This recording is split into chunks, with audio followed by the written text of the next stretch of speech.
Welcome in, everybody. Joshua Cook with VYPE Media here, now joined by Friendswood High School band director Greg Dick. Friendswood High School has been chosen as the 2020 VYPE Award winner for Band of the Year in Houston, Texas. How does that sound to you in the Friendswood Mustang Nation to be Band of the Year in Houston? That's fantastic because there are so many good bands here in Houston. I mean, what a honor. We're very, very honored and privileged for that. This year, for people that don't understand how marching band competitions work, it alternates year to year. You don't have 1A through 6A every single year. It's an alternating deal. So this year was 1A, 3A, and 5A. Of course, y'all are 5A. Y'all finished sixth in the state of Texas. What was that like to finish in the top 12 and be the sixth best band in the state of Texas in Class 5A? The kids were very excited and very thrilled to finish there. This was our seventh time to be in the finals and to finish quite high. And the kids, worked really, really hard. They do the best they can, and to get there again was a thrill to them. They're really honored. Now, for me, I was in band in high school. My junior year, we had our hearts broken not making it to state. My senior year, we made it to state for the first time in our school history in like 30 years. So I fully understand what these kids go through to get ready and get to state. A lot of people talk about, how much work the football players put in to get ready for a season. Band kids are out there in August marching on the pavement as well, getting ready to put this show on. It's not just a halftime entertainment show. You're getting ready to go try and win a state championship. How much work do these kids put in from July to November, December, just to try and go win a state championship? Well, usually it starts back in May when you have tryouts for marching band and they get their music for the marching band and they start working on it and start memorizing it. You get the drum line selected, you get the color guards selected, you get the drum majors selected. And then over the summer in June and July, they practice that music. And sometimes we have them recorded and send it in. And in the end of July, we start summer camp, which is essentially 8 hours a day up until school starts. So that's about 2 weeks of that, including Saturdays. And then once we start school, we practice 8 hours a week outside the school day. And then we have like 10 football games. And then usually 4 or 5 Saturdays are marching contests.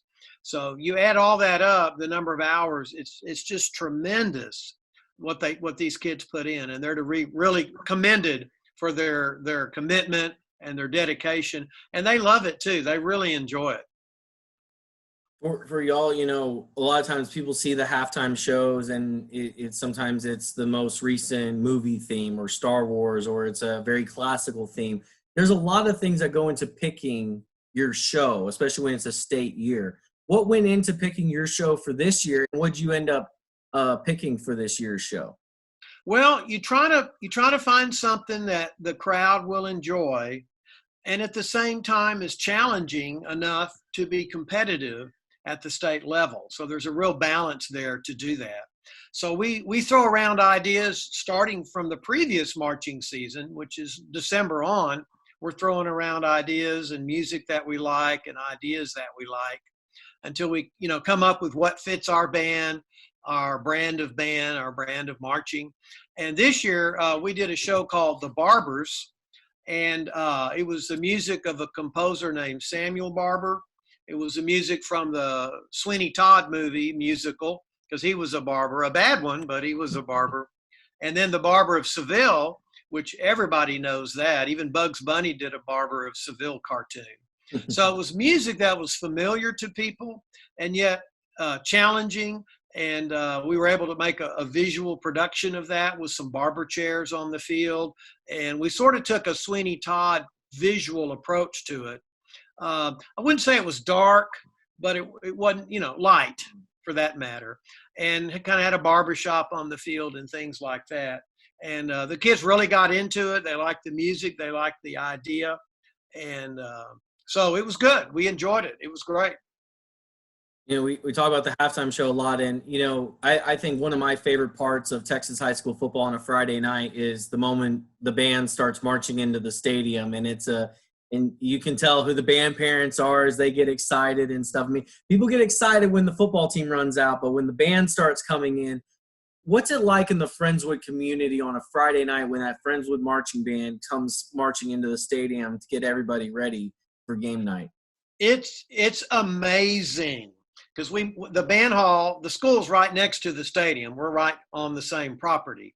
So we line up, and then when the drums start, and then we start marching into the parking lot, and then they open a big gate for us, and we march in there, and then we march down the track to where we sit in the stands, and the crowd gets up, and a whole lot of them cheer for us, and all the crowd's not there yet. We have to get out there pretty early, but yeah, the energy grows, the vibe is there, the parents love it, and the kids are excited about it, and they've always respected how we march in, and then after the game we march out too the same way, and we've always gotten a lot of compliments for that, and it just kind of adds to the overall vibe of a Friday night football in Texas.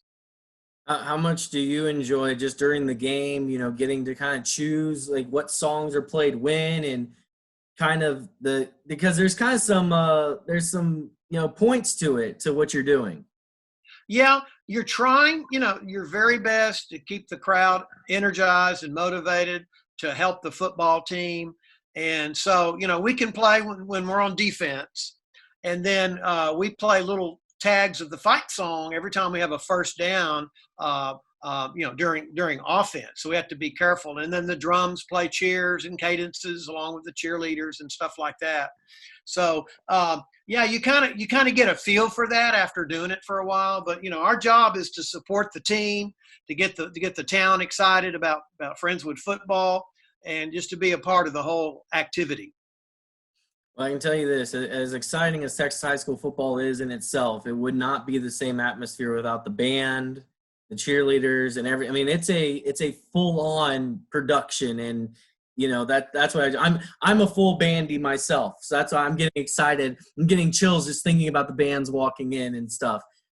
For your seniors this year, how special was it for them to go to state one more time before they graduated? Well, they were thrilled because they kept the legacy alive that we've been doing here at Friendswood the last 20 years that I've been here. And, that was their goal, to get there again, to do real well, to place as high as possible. And they were very happy and very satisfied with that, and to keep the legacy going. So very, very proud of them. All right. Well, Greg Dick, he is the head band director of Friendswood High School. They are the 2020 VYPE Award winner for Band of the Year. And I feel like I need to come to a Friendswood football game this year and see the band come in and get everybody pumped up. I think Come check it out. Come check it out. That'd be great. All right. Well, hey, we appreciate the time. Congratulations to you, the entire band, color guard, parents, volunteers, everybody that's involved. I know it takes an army to get the band from beginning to end of a season. Thank you very much. And our parents are fantastic. Our booster club, our administration here in Friendswood, our principal, Mr. Griffon, he bleeds blue, Friendswood blue. And it's just a really cool thing. And the parents are just fantastic. So I just wanted to give them a shout out.